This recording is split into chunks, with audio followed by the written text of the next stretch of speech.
Welcome to the Fourth Branch program. Glad you can make it. I am MD.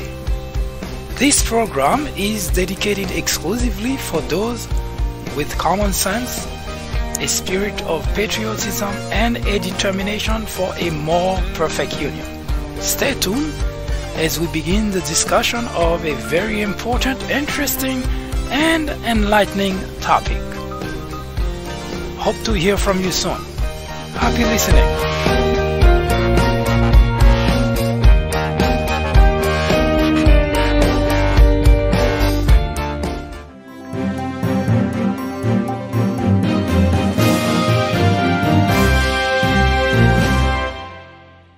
Marcus Cicero, a Roman philosopher in 63 BC, said that any man can make mistakes, but only an idiot persists in his error. Ignorance is the biggest threat to any democracy. John F. Kennedy said, "The ignorance of one voter in a democracy impairs the security of us all." Hello everyone, I am MD and this is the Fourth Branch program. First, a warning. This program is not suitable for all audiences. I repeat, the content of this program is not for everyone. To find out if it's suitable to you, please answer the following two questions. One, would you entrust your teenage daughter to a known rapist? Question two, would you have a known pedophile cared for your toddler? Once again, would you entrust your teenage daughter to a known rapist? And question two, would you have a known pedophile cared for your toddler?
If you had difficulty answering either question, this program is not for you. If you answer yes to either or both questions, this program is definitely not for you.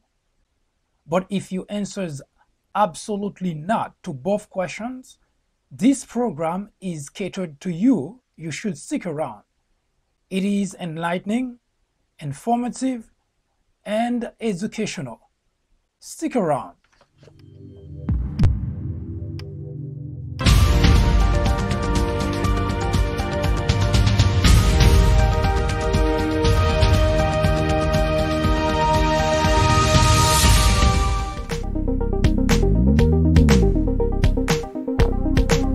Join me here on the Fourth Branch at 10:30 a.m. and 6:30 p.m. every Saturday.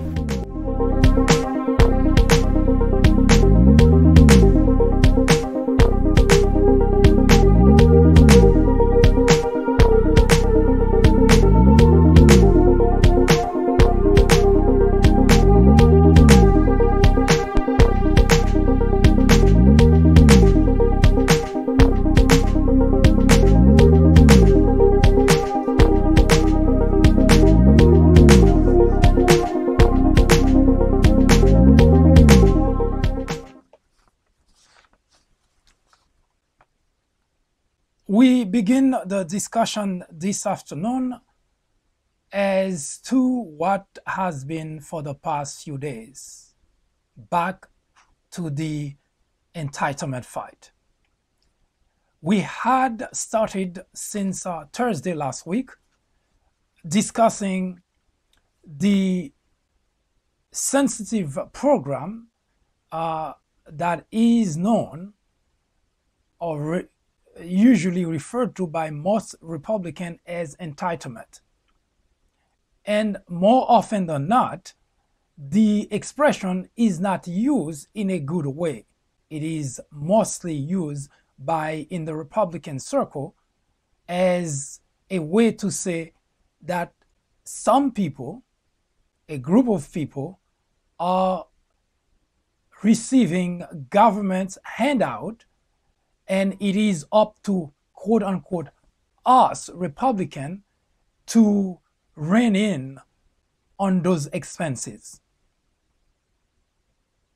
We will continue the debate today by addressing Medicaid. But first, just a quick refresher as to why we have engaged in discussing the entitlement system because of the fact that Mitch McConnell, a few days ago, gave an interview to Bloomberg in which he said the following, that the growing national debt is a bipartisan problem, and he suggested that the best way to solve this problem is to cut on Social Security, Medicare, Medicaid. In other words, to cut on the entitlement programs. Now, I started the discussion, I talked about the Social Security aspect of it, and I also talked yesterday about on Saturday, about the Medicare aspect of the entitlement system. Well, rather as to what Republicans refer to as the program of benefits that they refer to as entitlement system. And usually, once that mentioned, it's a different way to say that the people receiving those benefits are not really worthy of receiving those benefits. And if it becomes necessary and we need to cut down on expenses, why not get rid of them? That's pretty much the big assumption behind this type of conversation, especially in the Republican circle. Now, I did address both the Social Security aspect and the Medicare aspect. And today we're going to be debating the Medicaid aspect of this in this conversation. But there are two things that I want to bring forth in the conversation so that there is no ambiguity as to really the type of deception that Republican legislators usually resort to in order to try to get a handle on problems that usually they cause. Now, this year, during the Trump administration alone, we are only on the second year of the Trump administration. Already, there are $2.2 trillion that are added to the national debt. $1.5 trillion that were added due to the fact that the Republican legislators borrowed $1.5 trillion to distribute to large corporations and wealthy individuals. And there were another $675 billion that also were budgeted, allocated for defense spending. So rounded it off to $2.2 trillion. Now, when Mitch McConnell went to Bloomberg and said it's a bipartisan problem, what he's really suggesting that the growing national debt has been a both party issue. Now, he's not completely wrong, except that he was very deceitful when he mentioned it because he didn't provide any type of detail for the audience to understand what he was talking about. Now, the fourth branch doesn't have any political agenda.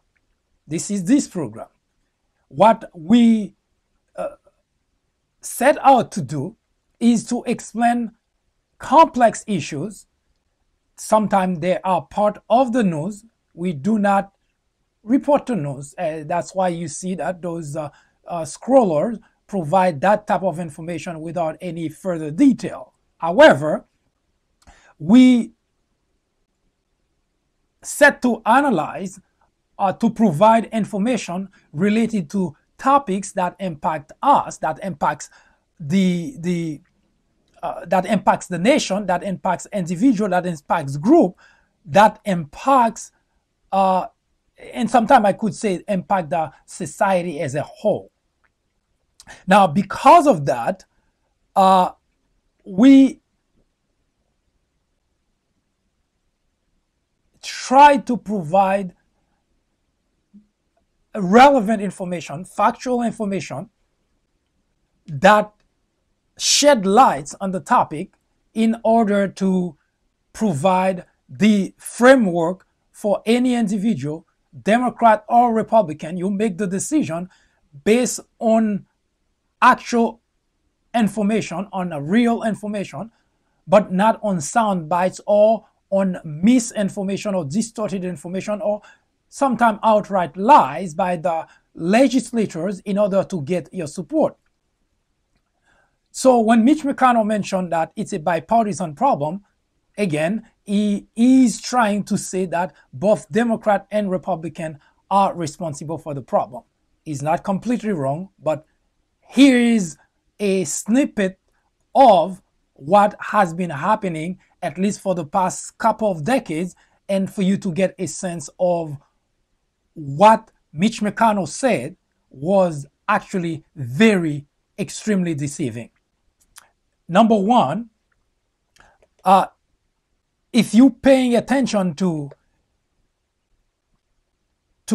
a couple of things that has happened, and I want you to take a hard look at the following piece of information.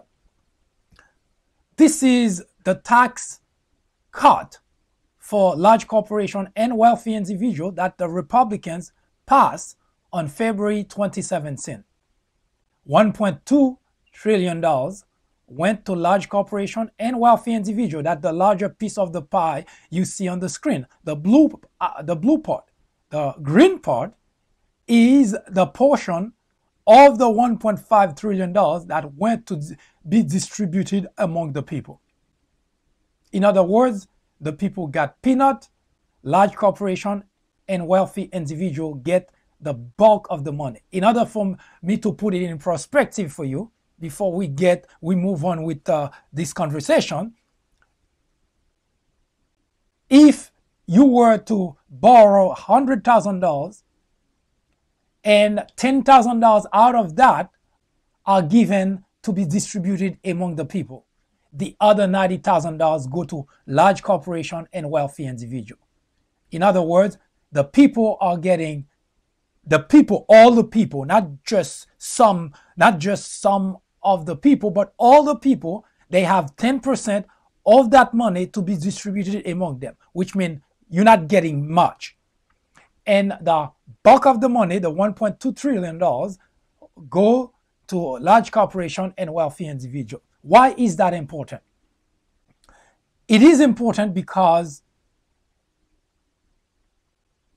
although we are only getting 10%, we the people are only getting 10%, we the people are also responsible 100% for that money.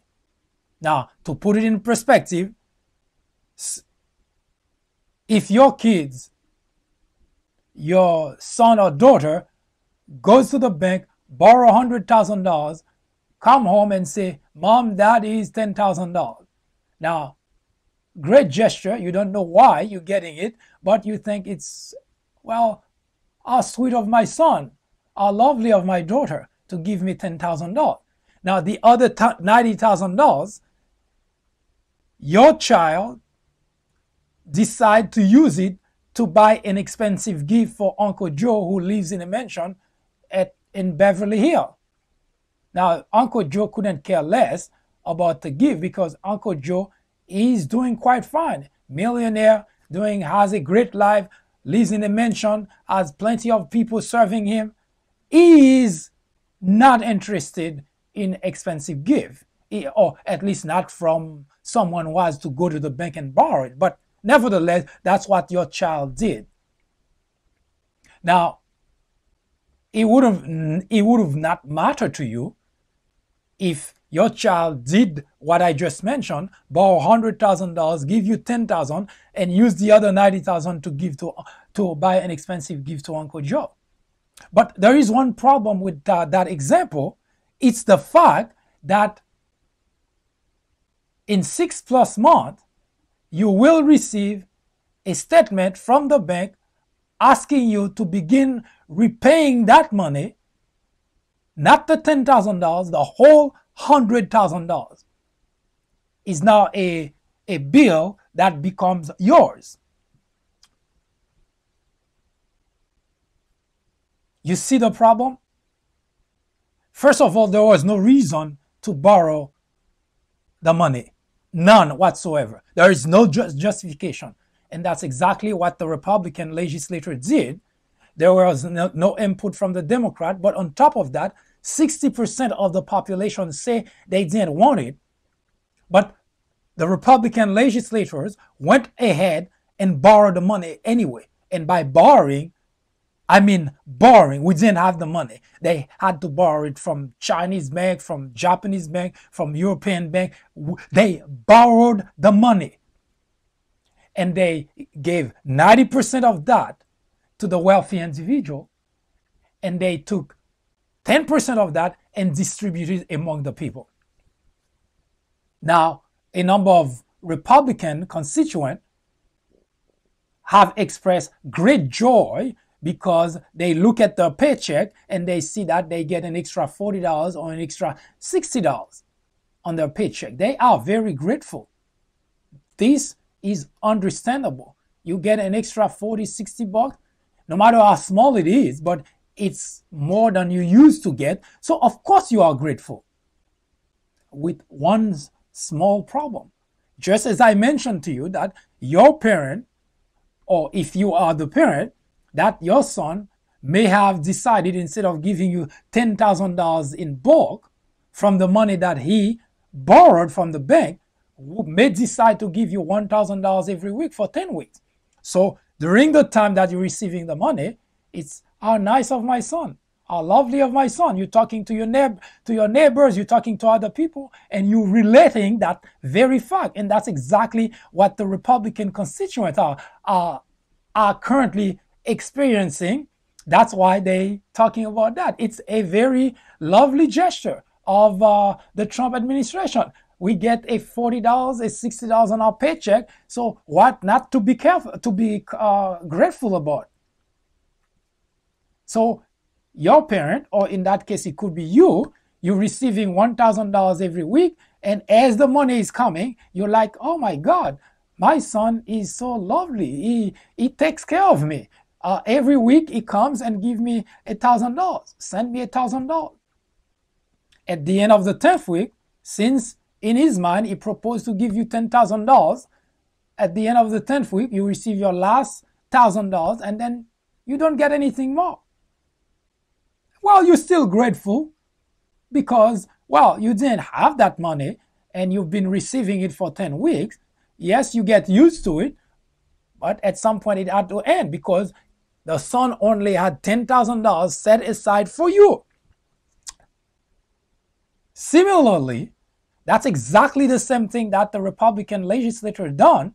They set aside 10% of the money they borrowed, of the $1.5 trillion money that they borrowed, and they distributing among the people. So as you're receiving it, you're grateful. You couldn't be happier of the Trump administration because not only you get a job, but on top of that, you're getting an extra it's $40, $60 that added to your paycheck on a regular basis. Of course, you don't know that it's going to stop, because contrary to the example I just gave you, where it ends on the 10th week because $10,000 was set aside and given in chunk of $1,000, but it could have lasted longer. Instead of giving you $1,000 a week, your son could have given you $500, so that would have made it last a little bit longer, 20 weeks. Or it could have given you even less, $100. Then it would have lasted even longer. But the bottom line is, only 10% of the money is set aside to give to you. At the end of the time, it stopped. It will stop. But that's not the end of the story. You will receive a statement in the bank that tells you that now you owe $100,000. You only got $10,000 from your lovely son, your lovely daughter, but the bill that you got from the bank is going to be for $100,000. Now, this is not a speculation. This is not an assumption. This is not a supposition. This is facts. The legislation that the Republican push on February 2017 for the $1.5 trillion that were borrowed, of which $1.2 trillion were given to large corporations and wealthy individuals, only $300 billion were distributed among the people. We, the people, are fully responsible for the whole pie. So the grateful part, if you don't live long enough, you may not be around to start paying for it, but your kids, your grandkids, your great-grandkids and beyond will hold the bag. So the $40 and the $60 you're celebrating opening champagne for, to celebrate the Trump administration for doing so, it is a short-lived celebration, because you, me and you, we the people, are fully responsible for the whole $1.5 trillion. And by fully, not a manner of speaking, the large corporation, the wealthy individuals are on the hook for zero, zilch, which means they get most of the money, but they get to pay absolutely nothing. Yes, this is what we are getting from the Republican legislature.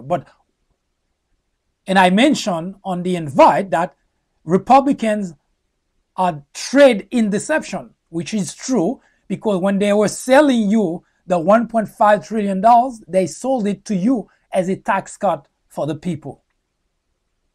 That's how they sold it to you, as a tax cut for the people. Now, if your child were to come to you and say, Mom, Dad, I'm going to borrow $100,000. I will give you $10,000, but and I will keep the other $90,000. But you will receive a bill in the bank, and for the whole $100,000, please, would you please pay that? Now, this example is a nice way of asking. The government didn't ask us. The Republican legislator didn't ask, because I'm certain if the Republican legislature were to come to us and explain it to you the way that I just explained it, I am fairly confident both Democrat and Republican would not have supported it. But because they trade in deception, so they and say it's a tax cut for the people. I remember that very clearly. Paul Ryan, Mitch McConnell, they all were going around drumming the beat of a tax cut for the people. $1.2 trillion. More than 90% of the money go to large corporation and wealthy individual. So no, it's not a tax cut for the people. So this is deception. This is exclusively deception. Now, it didn't stop there, because when Mitch McConnell said it's a bipartisan problem. Now, here's what it meant. Now, you may not remember, but during the Obama administration, there were a lot of money that were borrowed, added to the national debt. And it is true that happened. But Mitch McConnell was also being very deceitful in the way that he proposed that bipartisan problem. Now, if you own a property, the roof is leaking, the boiler is gone, and a bunch of other problems with the property, termites and so on. Now, no matter how much in debt you are, it is almost inevitable that you're going to have to go to the bank and borrow money. It doesn't matter how much debt you have, because you have to fix the leaked roof. You have to get a new boiler. You have to fix the termite problem. There is no choice. Then you have to borrow money. When Obama took over the presidency of the United States, the country was going through one of the worst recession in history.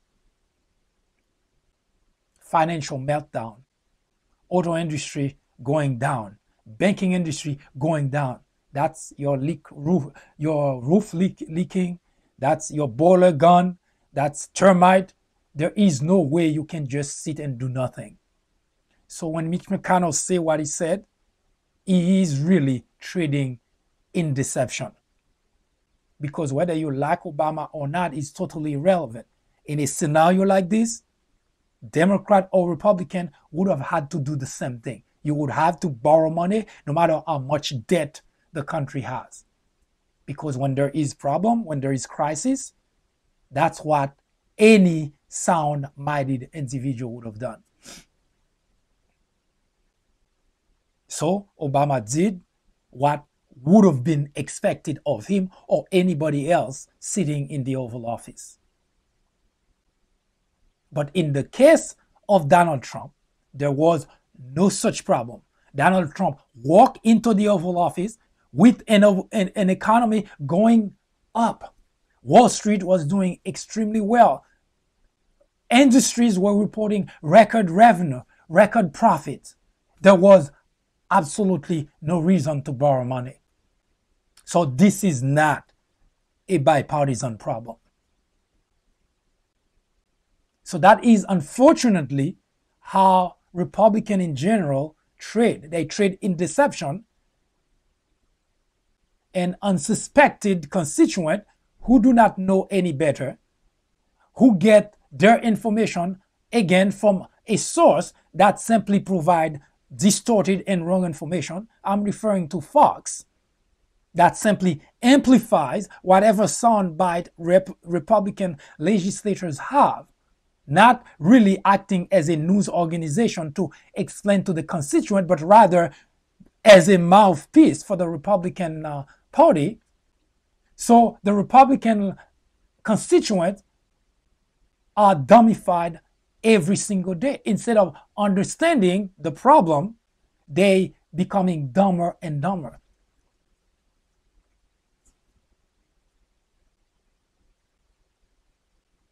Lately, I really literally avoid having useless conversation, because the how about becomes the answer to trying to address problem that we have today. So the same argument we're having in terms of Mitch McConnell saying it's a bipartisan problem, when it is obvious it is not, is very deceitful. Republican legislators in general have mastered the art of deception. Now, I can give you example really further down the road. When Bill Clinton, Democrat president, who left the Oval Office, he left the country with a surplus. Bush administration took over, wiped that surplus in a matter of 1 year, and then get the country back to debt. Start adding to the national debt. And on top of that, the country went to wage war against Iraq that was costing billions of dollars per day. When Obama took office, he walked into the presidency with a country already in disarray financially. Everything that could go wrong did go wrong. The country was in a meltdown, financial meltdown. Now, as I provide the example, if you have a house and the roof is leaking, the boiler is gone, and you have other problems that you have to attend to, no matter how much debt you're into, you're still going to borrow money to fix the problem. But nobody in his or her right mind, no sound-minded individual who is already in debt would go and borrow some more money to go on a vacation, would go and borrow some more money in order to buy an expensive gift for your rich uncle. Nobody in his or her right mind would do something like that. And yet, that's exactly what the Republican legislator did. Now, it would not have mattered except for, well, two problems. One, the money that was borrowed, $1.5 trillion, I become responsible for it. I didn't agree to it. 60% of the people living in the United States, which is considered a majority in a democratic system, which means the legislator, if indeed they were doing things for the people, if that was really their intention, then that would not have happened, because 60% is considered a majority and 60% of the people said no. But because they weren't doing it for the people, and we know they weren't doing it for the people because 90% of that money didn't go to the people. It went to large corporations and wealthy individuals. So we know that Republicans trade in deception. But what makes the problem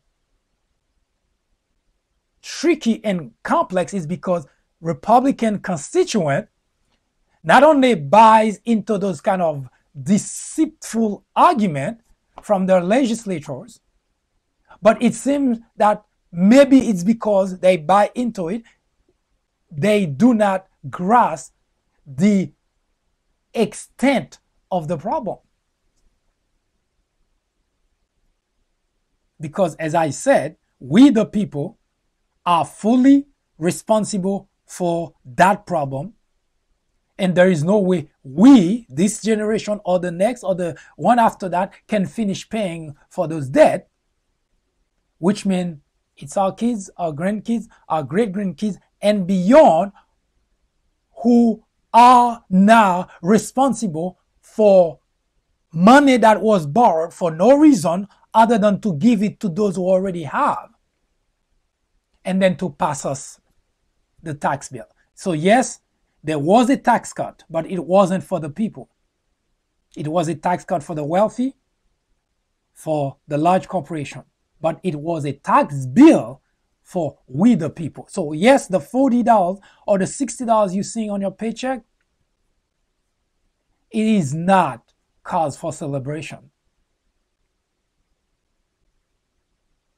It is not cause for celebration, because we now have the bag, and it is our responsibility to pay. When we come back, we will discuss the impact on Medicaid, because one of the things that Mitch McConnell mentioned is in order to address the growing national debt, we're going to have to cut on the entitlement system, on the entitlement program. Social Security, Medicare, Medicaid. That's what it means. Now, I don't know your level of understanding, but think of it seriously. Is a group of people, the legislator, the representative, you voted for in office, and you expect them to do things that benefit we, the people, that benefit us. And then the same people, they do things that harm the country, that hurt us. And I mean that literally. It is not a hyperbole, because the tax cut that 90% plus went to the large corporation and wealthy individual, we get the tax bill. So it is not beneficial to us. First, it was not necessary to borrow that money because those companies didn't ask for it, didn't need it. The country, at the time that they did that, the economy was doing extremely well. Companies were reporting record revenue, record profit. No one in his right mind do something like that. If you are making money, you're working, everything is going fine, your debts are paid, all your debts, your mortgage, etc. are paid for, you have a great job, why would you decide to go and borrow money to give away? That makes absolutely no sense. And yet that is exactly what the Republican legislature did.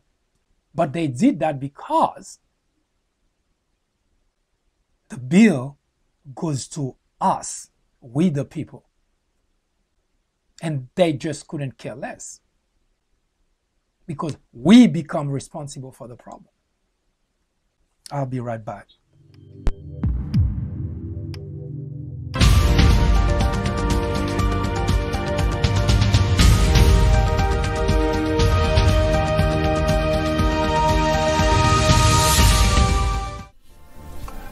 In 1996, a small network by the name of Fox News was launched with just 17 million viewers. Today, with over 100 million people watching regularly, Fox has become the greatest threat to our democracy, constantly bombarding the airwaves with false information, distortion of facts, and outright lies, presenting to its audience as news. Fox has created an army of blissful ignorance. According to a recent survey, 82% of Fox viewers are ignorant of facts and the truth.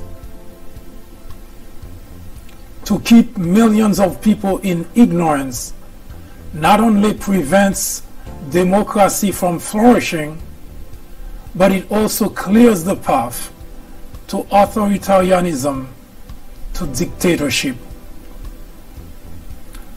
Martin Luther King Jr. said, "Nothing in all the world is more dangerous than sincere ignorance and conscientious stupidity." Let me finish by saying that democracy cannot survive in an environment where truth and facts do not matter. At Fox, truth and facts do not matter.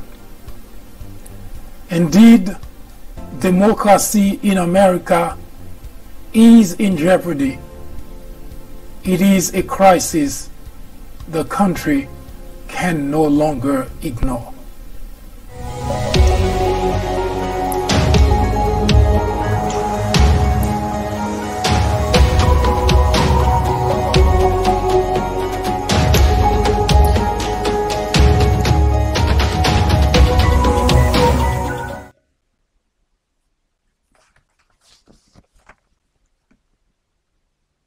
Mitch McConnell said the way to tackle this growing national debt is to cut the entitlement program: Medicare, Medicaid, Social Security. Last Thursday, we discussed the Social Security. Saturday, we discussed Medicare. Now, there are two things I want to say from the get-go so that you can get a sense as to those benefits. Although Republican legislators in general, when they speak, they want to make the recipient of those programs, of those benefits, feel small, as if they're getting a government handout.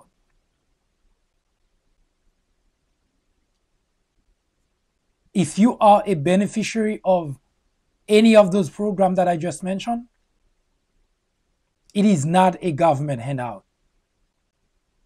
You don't have to take my word for it. Take a look at your pay stub. And you would notice that there is a line item for Social Security on your pay stub. You will also notice there is another line item for Medicare on your pay stub. Translation, you pay, we the people pay into the system so that when we retire, when we get old, we can get some of that back in the form of smaller chunk of money. So it is not a government handout. So do not feel bad when you're hearing those Republican legislators making it sound as if it's a government handout so the government can cut it at any point in time. It is not a government handout. Social Security, Medicare, Medicaid are not government handout. The government has mismanaged the money for sure, but this is not a government handout. We pay into the system, so I expect when I retire, when I get old, to get some of that back. I make no apology for that. So when Republican legislators are talking about the beneficiaries of those programs, they make it sound as if, well, the government is helping you out, so you should be grateful even if they cut down on the benefit. The government is not helping us out. We pay into the system. If you go and put money in the bank, when you go to withdraw that money, it's better be there. The bank cannot give you excuse and say, we had to lend the money to Joe the plumber, therefore we don't have the money. Or we mismanage your money, we don't have it. Yes, the government has grossly mismanaged funds in general. They have. But that should not be our problem, because we pay into the system, and when we retire, we cannot be treated as if we're getting a handout from the government. Now, having said that, Medicaid. Now, before we go into the discussion of Medicaid, there is something that I want to explain to you about Medicaid.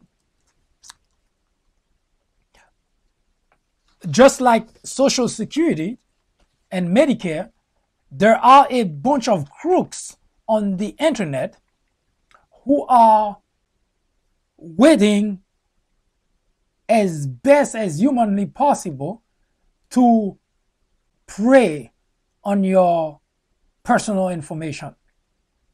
As I mentioned with Social Security and Medicare, it is better not to Google those government sites. And the reason for that is because whether it's Social Security, Medicare, or Medicaid, if you Google any one of those, you get hundreds of links of those websites. And some of them look even very close to what the government site looks like.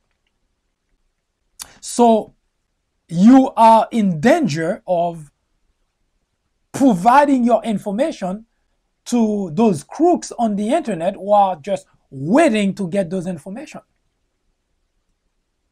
For unsuspected individual, beneficiary or so, they're waiting to get your information, and once they do, your life will become a living hell. They get your identity, and at times they even end up collecting from you, collecting your check, your Social Security check. So if you are receiving those benefits, or you know someone who is receiving those benefits, parents, grandparents, friends, I strongly suggest you help those individuals take care of signing up for those benefits so that they don't have to find themselves in the predicament of getting their information stolen by some unsuspected crook. Here's the information for the actual information for Medicaid. Instead of Google Medicaid, the correct site is medicaid.gov. So you don't really have to Google it. So you just go on your web browser and type medicaid.gov in order to get to the correct site. Again, if you just Google it and click on the link, there is a pretty good chance it may not be the government site. Now, it may even show you, for instance, the I on medicaid.gov may be a small L. Yes, that may look like an I, but it's not. And usually people who are advanced in age, they may not be able to differentiate between a small L and an I. So it is not advisable to Google and to click, because you may find yourself in the predicament of giving your information to a bunch of crooks on the internet. So please, if you are not sure, there is also the toll-free number that you can call, and they will provide you with that information while on the line. So the number is on the screen, and you can go on the medicaid.gov, or you can call and they can guide you through the process.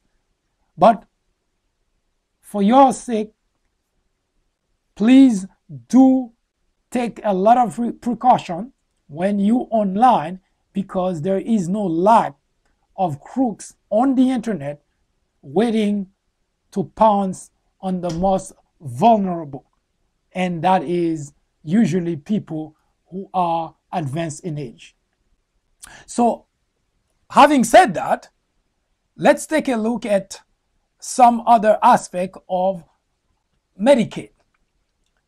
Medicaid is part of Medicare. As you can see, the Center for Medicare and Medicaid are together. It's part of it's a health program. It's part of it's under the same umbrella as Medicare. Now, Medicaid is both a federal and a state program. So the way that it works is the federal government would provide some of the cost of administering Medicaid to individuals who are eligible for that. Now, as you can see, the way that on that particular screen, the way that the money is used for Medicaid recipient each color of that pie kind of give you a sense of how much of the money spent is to what group. So that's really a pretty accurate picture as of 2016. That's the way that the money is distributed. Now the federal government give the state some of the money to cover some of the costs of healthcare, but most of the time is for people who are low income. So people who are on what the government, what IRS consider as on the poverty line, those people usually receive those type of benefit in order to offset expenses. Now, poverty line doesn't mean the person is not working. It could mean that the person is working but not making enough money, and because of that, that individual or that family will be eligible for Medicaid in order to offset the cost of healthcare. As we know that here in the United States, the cost of healthcare is it's pretty expensive, and of course people who do not have a way of paying, because most of the time people who are living, who are on the poverty line, they tend also to be the one that are most in need. Again, that doesn't mean they not working. It simply means that they not making enough money. Now, Medicare covers mostly people who are advanced in age, people who are 65 or older, people who are retired. Usually, those people are covered by Medicare. Now, Medicare usually cover a number of healthcare expenses, even including nursing home care, including personal care services. That's also covered by Medicare. Now, if you're not old enough, and if you're not covered under Medicare, because if you remember, at the time we were discussing Medicare, we also mentioned there are a number of disabled individuals who fall under the Medicare coverage.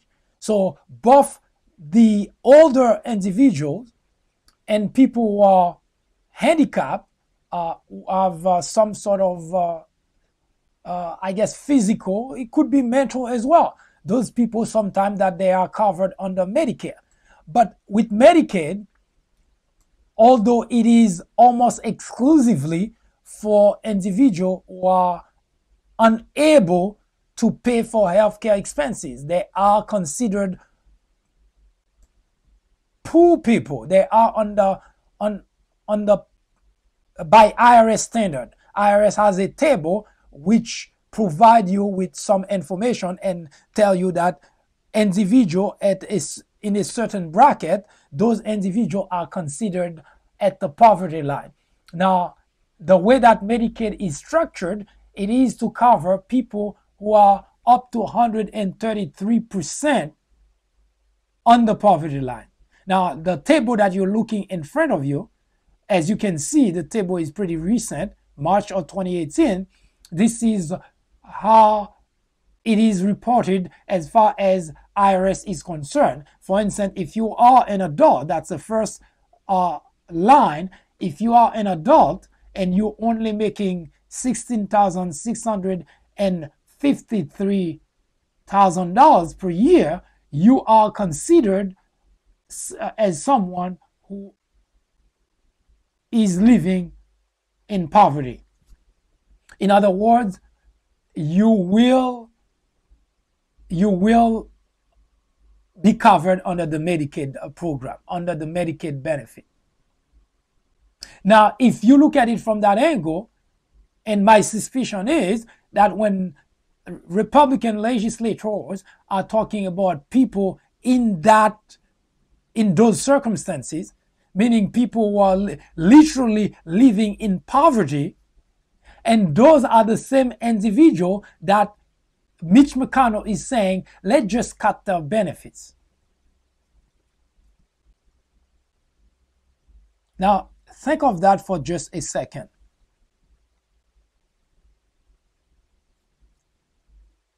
Mitch McConnell accused the people who are in need, not because they sit and having their nail done and putting makeup on, but people who are literally living in poverty. In a society, it is usually the responsibility of the government to help those who are less fortunate. Now, the Republicans have this interesting habit when helping the individual in need, those who are actually really need the help, they consider those people irrelevant, because why should we let those people be helped? Now, see what those people are getting? And the irony of the whole thing, someone who's making less than $17,000, more often than not, it is almost a given, a certainty that most people who live in poverty are usually the people who frequent the hospital the least. Which means even the idea of having Medicaid to help cover some of the expenses, it's not a frequent circumstance. It's not a frequent exercise. Now, that's besides the point, because everybody should really spend some time, at the very least, go to the doctor and get checked up and make sure that you live in good health. That's really besides the point. But look at the callousness of the very individual who claim to be Christian, who claim to be conservative. The same Republican legislator, did not have any problem whatsoever, none, to take $1.5 trillion, to borrow $1.5 trillion, to give to those who already have. They didn't have any problem. They didn't see any issue on that. And they distributed to the people, to the corporation who already have. And then without blinking, those same individuals turn around and say, you know what? Those people who are living in poverty, let's just make sure they don't just live in poverty, they live under the poverty. Currently, that table you seeing in front of you represent the individual who would be eligible for Medicaid, because what they're making is considered by IRS standard to be poverty. Now, you would think a Christian, someone who claimed to be a Christian, someone who said that they have the love of God, every Sunday they go to church and pray and raise their hands, praising God, they love God. And yet every time, every opportunity that they have to prove that they have a shred of love, they prove just the opposite. Look at the callousness of what Mitch McConnell proposed. And I use Mitch McConnell's name, but he's not the only one, because in order for what he proposed to go anywhere, all the other Republican legislators have to go along with. And as we already know, they all usually go along with. But look at the callousness of the behavior. There was no issue whatsoever to take $1.5 trillion and give to those who didn't ask for it, who didn't need it, and turn around and say, you know, the people who actually need the money, the hell with those people, let's just cut the help they're getting today.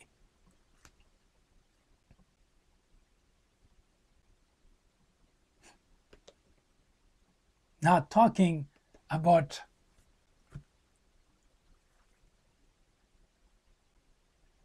I have a very difficult time grasping the logic. I really do. There was no issue whatsoever for all the Republican legislators to all line up behind borrowing $1.5 trillion. Not money we have, but money that had to be borrowed to be given to those who already have. But do not hesitate 1 second. Do not blink. Do not flinch to say, let's just cut the benefit that's helping those who are least fortunate among us.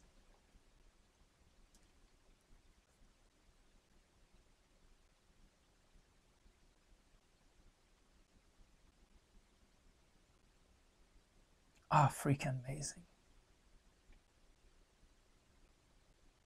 I'm not sure I grasp the rationale there, because shouldn't the primary task of those legislators to make certain that people in poverty come out of poverty and really has a better life? So I really have a very difficult time processing this type of behavior from those whose job is to help elevate the country, help those who are struggling today. Single-handedly, Republicans borrowed $1.5 trillion and give most of it, 90+% of that, to wealthy individuals and large corporations. But they don't have any problem say, let's just prevent those living in poverty from ever getting a chance of getting out of poverty. Freaking amazing.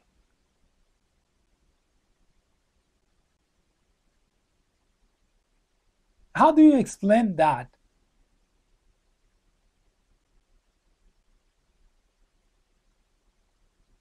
How do you reconcile the idea of you being a Christian, professing love of God, and always go for things that actually hurt the others? How do you explain that? Now, it's one thing that if you reject the idea of Christianity, you just completely forego the whole thing. Not that it's okay, but at least it will be understandable. You would be considered a whole by society. Everybody would understand that. That's why you behave that way. But you cannot claim Christianity. You cannot claim being a Christian, and at the same time, you're supporting the action of legislators that are doing things that are anti-Christian.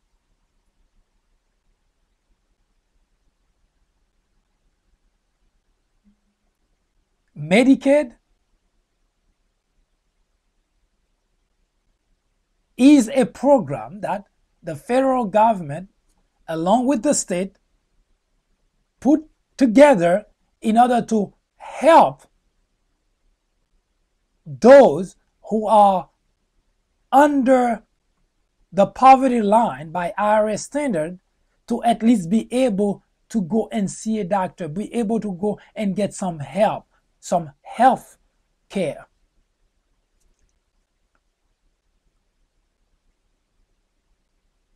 But Mitch McConnell said, hey, I have an idea. I just give $1.5 trillion to the rich, but we need to pay for that. How about going to those who don't have and just take what we're giving them?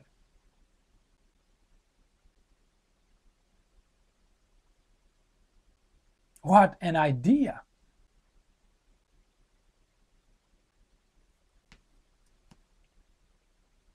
Amazing, isn't it?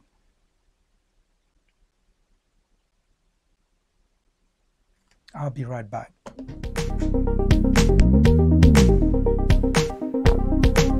Join me here on the 4th branch at 10:30 a.m. and 6:30 p.m. every Saturday.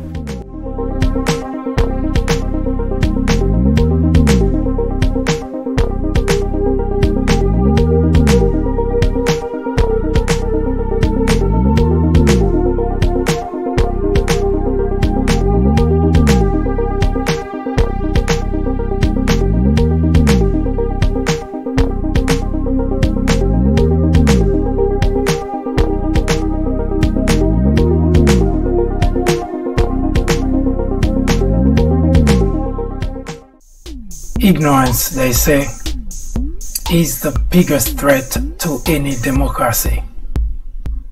Indeed, it is. Plato, a Greek philosopher born in 427 BC, said that ignorance is the root and stem of all evil. Today, members in the Republican Party wear ignorance as a badge of honor, while the rest of the country watch powerless the destruction of a country which was once the envy of the world. The media is the enemy of the country, said Donald Trump. The Democrat legislators are obstructionists for not going along with everything the president wants. The Department of Justice is biased for investigating corruption in the Trump administration. This is the United States of America. Any question?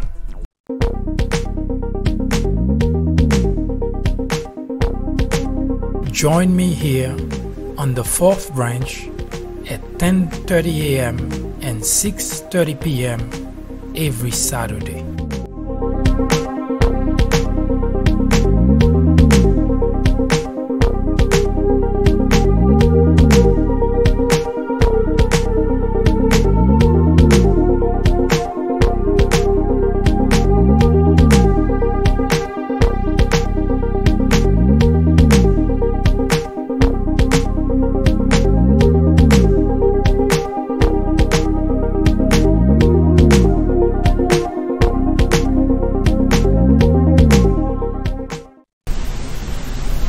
Donald Trump is wrong to call the media the enemy of the country. Adolf Hitler did exactly the same thing in 1933. Journalists are not in the business of fairness. Our business, our only business, is to be objective. It is our duty to hold Trump and every administration accountable. Today, it is urgent, it is necessary, it is critical. our very freedom depends on it.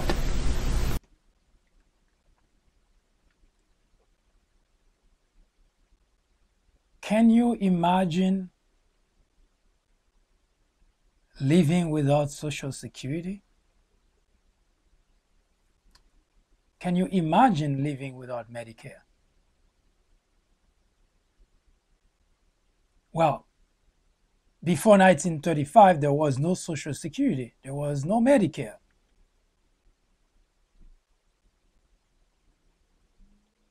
Franklin D. Roosevelt, as part of the New Deal,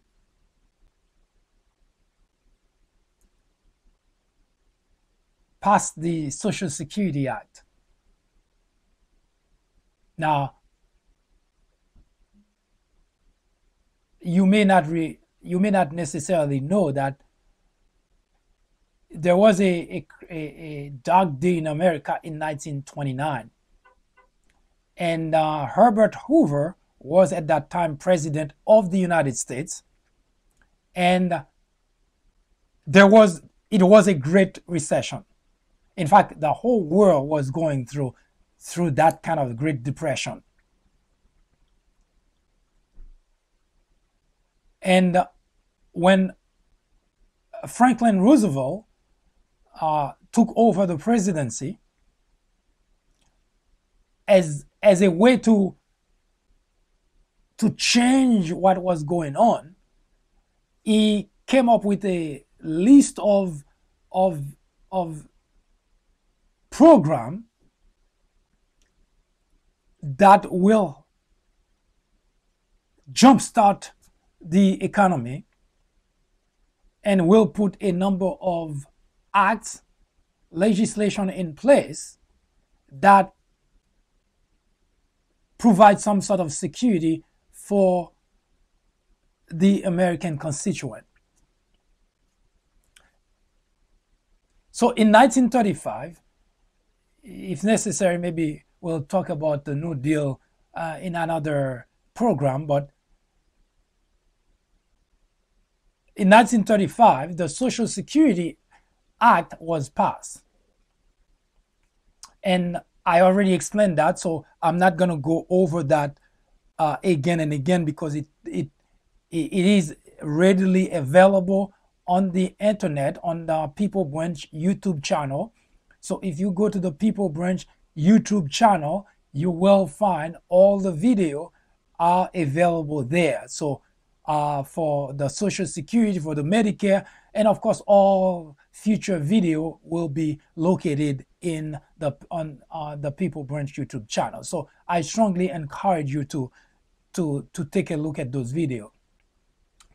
So 1935, Franklin Roosevelt passed the Social Security Act, and what that was about is to provide some sort of financial assistance to those who retire or are advanced in age, 65 and over. Now, I already mentioned that Republicans overwhelmingly opposed that. Now, later on, 1961, Lyndon Johnson gave a speech on the aging population, and in 1965 added a Title 18 to the Social Security Act, which provide Medicare, which added to the Social Security Act as part Title 18, then has to do with Medicare. Republicans, as expected, were completely against it. And also there was Title 19, which also added to the Social Security Act. Republicans completely opposed that. And interestingly enough, just a tidbit of information, it was at that time that the word liberal was mostly attributed to Democrat, to say that Democrats like to spend money. So, as it is pretty obvious, everything that seemed to benefit the American constituent, if it's the people, Republican, it's not something that's happening today, have consistently opposed it. They have consistently support ways of providing to the wealthy and by passing the bill to the people. It is not a speculation. It is not an assumption. It is facts. All those are readily available to us on the government side. It's not soundbite. It's information that you can check out. And just recently, we saw the same thing. The Healthcare Act, Obamacare, provide health coverage to 20 million individuals. Not 20 million Democrats, 20 million individuals. Once again, Republicans overwhelmingly oppose it. It is a pattern that the things that are helpful to we the people, Republicans continuously, systematically oppose it. Can you picture your retirement without Social Security? Can you visualize your retirement without Medicare?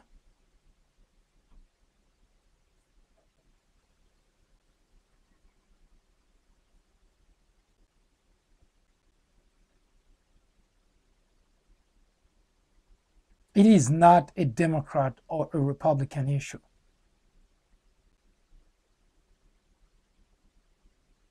If we do not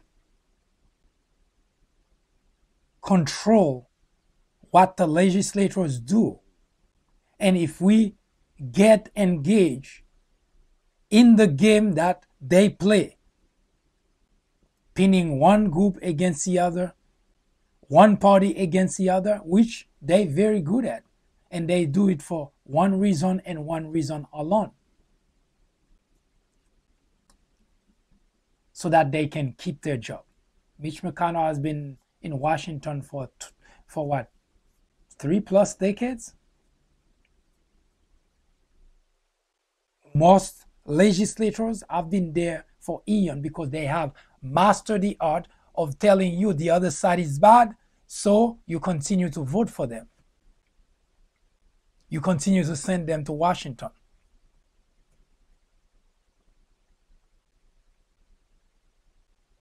Maybe it is time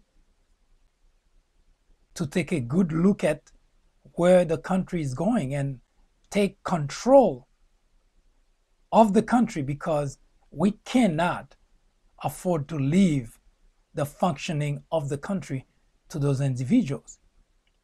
There is a big difference between politician and scoundrel. And as it stands today, the Republicans have been in total control of the lever of government for 8 years now, since 2010. It is not politics to do things which harm the people. So it is time for we the people to start getting rid of those individuals who cannot grasp that the task for which they were elected is to advance the affairs of the people.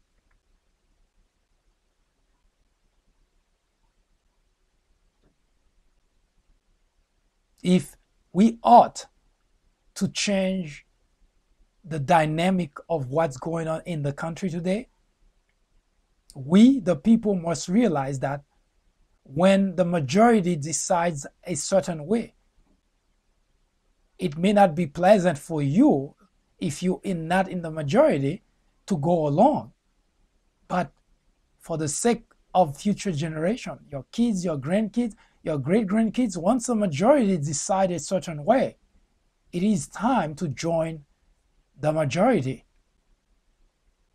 Because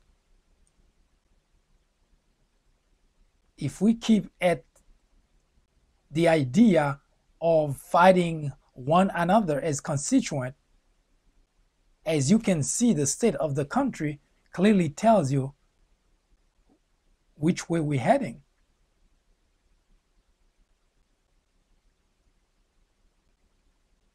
We cannot and should not trust the legislators in Washington to do anything that's good by us, because they're only concerned about their own personal agenda.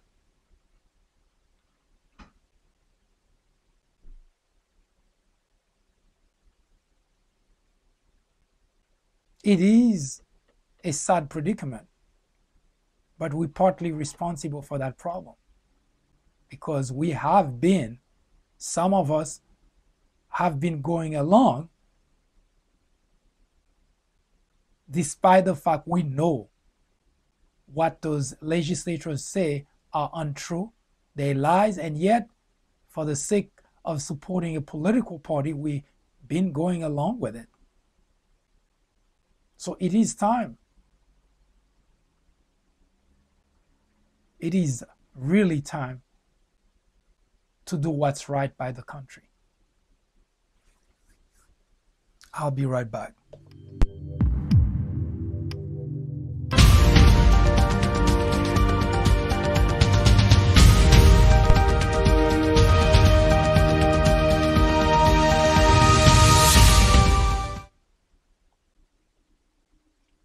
You see, the country is not divided between Democrats and Republicans, but rather between those who seek knowledge and those who choose to stay and live in ignorance.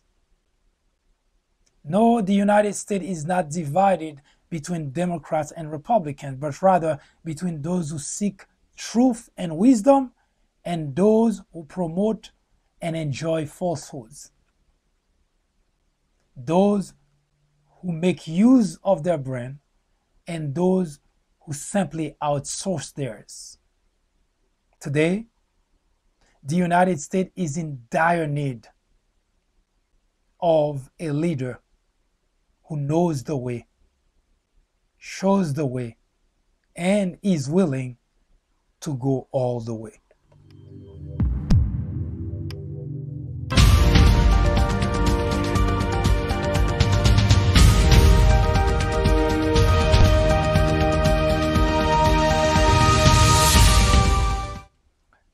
Thank you for spending the time with me. I hope you enjoy the information that was provided. And we will return next day with a different topic. We are currently researching the likelihood that the Russia interference in our 2016 election, although focus has been completely on Donald Trump, but it seems that there are other Republicans who actually may be involved or may have been involved in that process. So we will take a look at that, and of course other pieces of information that may have an impact in the country. Have a good afternoon or a good evening, whichever that happened to be. See you next time.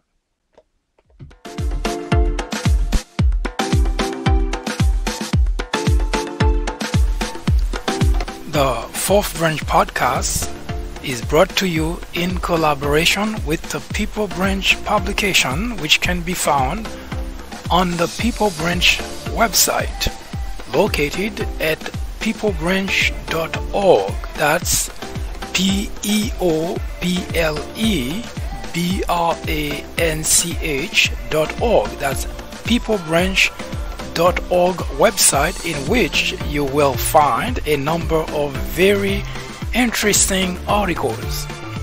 My name is Mike Duchesne, MD for short. I hope you have a great afternoon or a great evening, whichever it happens to be. Hopefully you can join me again next time for another interesting episode of this podcast. That was the fourth branch, live from New York. Good day.